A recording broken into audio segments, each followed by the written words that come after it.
वो कौन सी चीज है जो जितनी बांटो उतनी बढ़ती जाती है? सुरेश सोच में पड़ गया। उसका दिल जोर जोर से धड़कने लगा। ये पहेली बहुत कठिन थी। सुरेश वनरक्षक के सामने खड़ा था। चारों तरफ घना जंगल, हवा में डर और सामने विशालकाय रक्षक। वनरक्षक की लाल आंखें चमक रही थी। उसने पहेली पूछी थी, वो कौन सी चीज है जो जितनी बांटो उतनी बढ़ती जाती है? सुरेश का दिल तेजी से धड़क रहा था। उसने सोचा, अगर मैं गलत जवाब दूंगा तो मेरी जान चली जाएगी। लेकिन फिर उसे मुन्नी का चेहरा याद आया। मुझे डरना नहीं है। मेरी बेटी के लिए मुझे हर हाल में जीतना होगा। सुरेश जमीन की तरफ देखने लगा। उसके दिमाग में कई जवाब आए। पैसा नहीं, पैसा बांटने से घटता है। खाना खाना भी बांटने से कम होता है। पानी भी खत्म हो जाता है। फिर अचानक उसके मन में एक बात चमकी। वो धीरे से मुस्कुराया। सुरेश ने सिर उठाकर कहा, वन रक्षक उस चीज का नाम है प्यार। वन रक्षक चौंक गया। प्यार जितना बांटो उतना बढ़ता जाता है। कुछ पल तक सन्नाटा रहा। फिर वन रक्षक की भयानक हंसी गूंज उठी। सुरेश डर गया। क्या मैंने गलत कहा? नहीं इंसान, तुमने बिल्कुल सही उत्तर दिया है। वन रक्षक की आवाज अब नरम थी।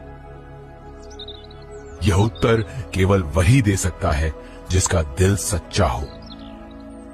उसने अपना विशाल हाथ उठाया। सुरेश, तुम नेक इंसान हो।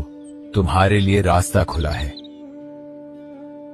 धरती कांप उठी और सामने झाड़ियों के बीच एक चमकता हुआ रास्ता बन गया।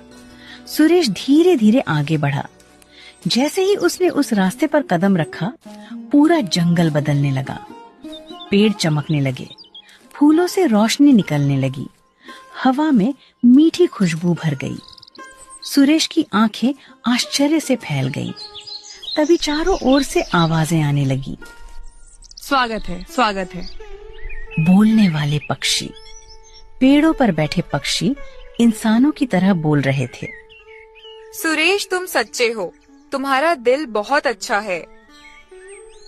बहुत सालों बाद कोई इंसान यहाँ आया है। जो स्वार्थी होता है वो कभी यहाँ नहीं पहुँचता। क्या मैं सपना देख ला रहा हूँ? तभी एक गिलहरी दौड़ती हुई आई। सुरेश भैया, जल्दी चलो। सुरेश चौंका। तुम भी बोल सकती हो? ये जादुई वन है, यहाँ सब बोलते हैं। फिर एक खरगोश आया। हम सब तुम्हारे आने का इंतजार कर रहे थे। हमें पता है तुम यहाँ किस लिए आए हो।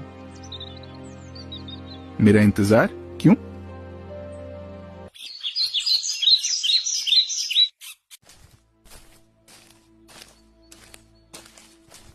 चलते चलते सुरेश एक खुले मैदान में पहुंचा और वहां 3 विशाल पेड़ खड़े थे। उनका तेज सूर्य से भी अधिक चमकदार था। पहला पेड़ सफेद प्रकाश से चमक रहा था, दूसरा नीले रंग से दमक रहा था, तीसरा लाल आग की तरह उज्जवल था। सुरेश की आंखें भर आईं।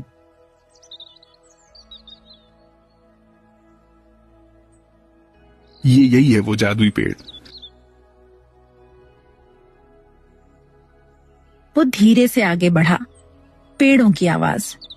अचानक तीनों पेड़ों ने एक साथ बोलना शुरू किया।